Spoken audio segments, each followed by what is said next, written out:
Hello students, हमारी आज की वर्कशीट है वर्कशीट नंबर 22। सब्जेक्ट इंग्लिश है, क्लास 9th। हमारे चैनल पे आपका स्वागत है। अगर वीडियोस आपको पसंद आती हैं तो प्लीज़ चैनल को सब्सक्राइब करना ना भूलें और साथ ही अपने फ्रेंड्स में भी शेयर करें ज़्यादा से ज़्यादा। चलिए स्टार्ट करते हैं। कॉम्प्रिहेंशन पैसेज रिकैप्चुलेशन, मतलब कि हमने ये सब चीज़ें पढ़ ली हैं।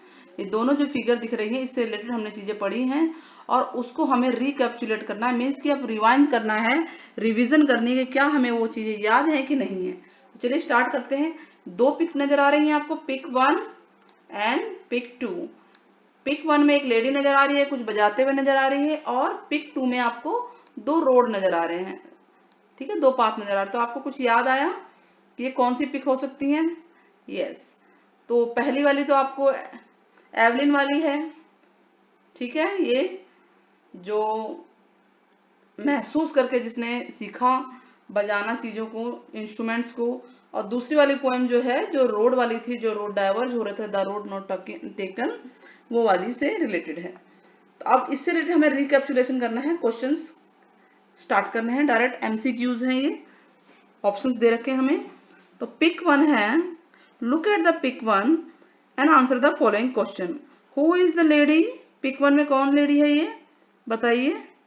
क्या एम एस मैरी है, या मैकपर्सन है, या एवलिन ग्लेन है, या नन ऑफ दीज है? तो हमने पढ़ा था ना, एवलिन के बारे में पढ़ा था कि नहीं पढ़ा था हमने? तो ये एवलिन है, याद आया आपको?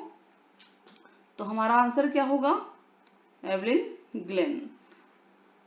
ठीक है, जो कि महसूस करके, जो वेस्ट के पार्ट से यानी कमर के पार्ट से महसूस करके साउंड्स को, जिसने इंस्ट्रूमेंट्स को बजाना सीखा, जिसको म्यूजिक बहुत पसंद था क्योंकि वो सुन नहीं सकती थी, तो उसने इस तरह से सीखा। हम आपको थोड़ा सा रिवाइंड करा देते हैं।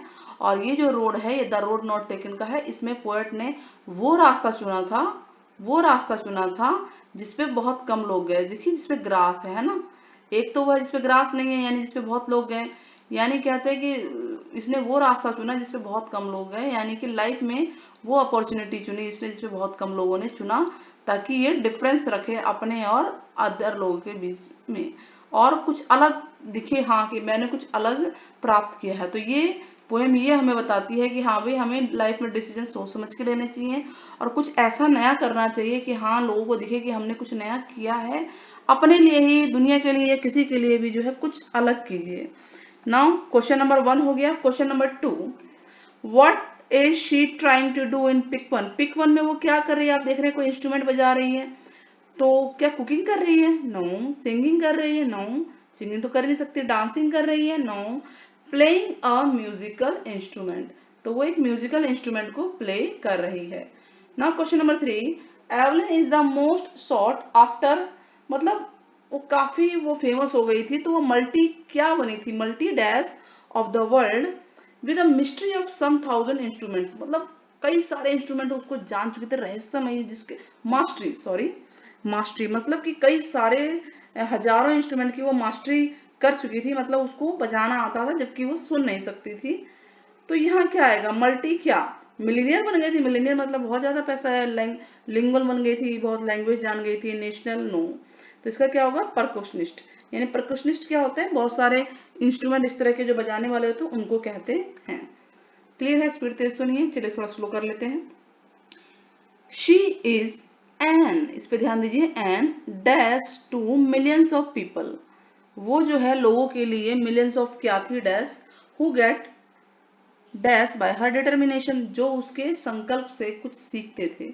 तो क्या होगा? हैप्पीनेस। एन है, ये वोवेल है, तो वोवेल के साथ तो नेचुरल है, यहाँ पे वोवेल का साउंड आएगा, तो हैप्पीनेस तो होगा नहीं, मोटिवेशन भी नहीं है, ऑल ऑफ दिस होगा नहीं, तो इंस्पिरेशन ही होगा। She is an inspiration, vowel है देखिए। ठीक है, तो फर्स्ट लेटर जो है इंस्पिरेशन है, तो इसलिए एन आया वो है। और इंस्पिरेशन का मतलब होता है प्रेरणा, वो प्रेरणा थी मिलियंस ऑफ लोगों के लिए।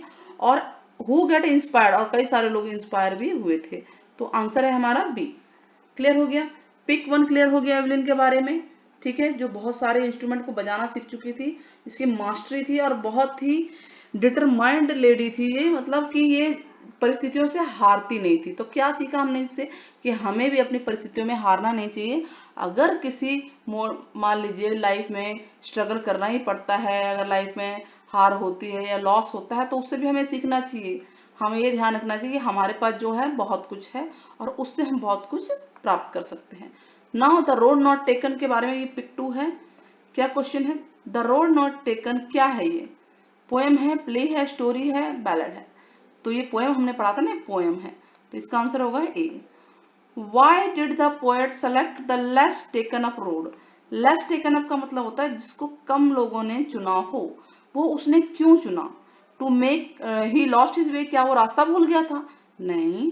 To make a difference, difference करने के लिए अपने और दूसरों में, या it was by mistake, क्या मिस्टेक था, या none of this? To make a difference, कि वो चाहता था कि कुछ अलग करे और लोगों से कुछ अलग अपनी पहचान बनाए, तो इसलिए उसने ये वाला रास्ता, ग्रासी रास्ता जो है, जो घास वाला रास्ता उसने चुना था। और घास क्यों है? क्योंकि इस पे बहुत कम लोग चले, यानी लाइफ में वो अपॉर्चुनिटी उसने चुनी जिसको बहुत कम लोगों ने चुना था। ठीक है। Now question number 7। देखिए, आपको अगर वीडियो अच्छी लगती है तो बच्चों चैनल को सब्सक्राइब करना ना भूलें और साथ ही बेल आइकन जो घंटी वाला बटन है उसको दबाइए, आपको नोटिफिकेशन टाइम टाइम पे मिलेगी, और दोस्तों में भी शेयर कीजिए। Okay, now question number 7। The poem tells us, जो पोएम है द रोड नॉट टेकन, वो tells us that we should think twice, हमें before taking any dash in life, हमारी लाइफ में डैश से पहले हमें 2 बार सोचना चाहिए, ट्वाइस सोचना चाहिए। क्या? Taking any game? No. Taking any house? House लेने से पहले 2 बार, या जर्नी से पहले, या डिसीजन? डिसीजन से पहले होगा। कि लाइफ में अगर आप कोई भी निर्णय लेते हैं तो उससे पहले जरूर 2 बार सोचिए, क्या ये निर्णय मैं ठीक ले रहा हूं या ले रही हूँ, क्या ये मेरे लिए ठीक है, हम लोगों के लिए, हमारे परिवार के लिए ठीक है, फैमिली के लिए। तो इस बात को ध्यान रखिए। Now question number 8। What is the odd one out? इनमें से ऑड, ऑड वन का मतलब होता है कौन सा अलग है। डाइवर्स, डाइवर्स का मतलब होता है, देखिए जो रोड ऐसे डाइवर्ज हो रहा है, 2 दिशाओं में जा रहा है। ठीक है। डिवाइड का मतलब यही हो गया, तो डिवाइड मीन्स भी डिवाइड हो जाना, सेपरेट मीन्स भी अलग होता है। और कन्वर्ज का मतलब होता है कि कई सारी दिशाएं एक ही पॉइंट पे मिल रहे हैं, यानी कई लाइन जो है एक ही पॉइंट पे मिले, उसको बोलते हैं कन्वर्ज, यानी एक ही पॉइंट पे मिल रहे हैं, इसे कन्वर्ज कहते हैं। तो ये ऑड वन है, तो कन्वर्ज इसका आंसर है। क्लियर हो गया? कन्वर्ज और डाइवर्स ये एक दूसरे के अपोजिट हैं। डाइवर्स मीन्स होता है कि अलग अलग डायरेक्शन में जाना, कन्वर्ज होता है कई सारे डायरेक्शन एक पॉइंट पे मिल रहे हैं।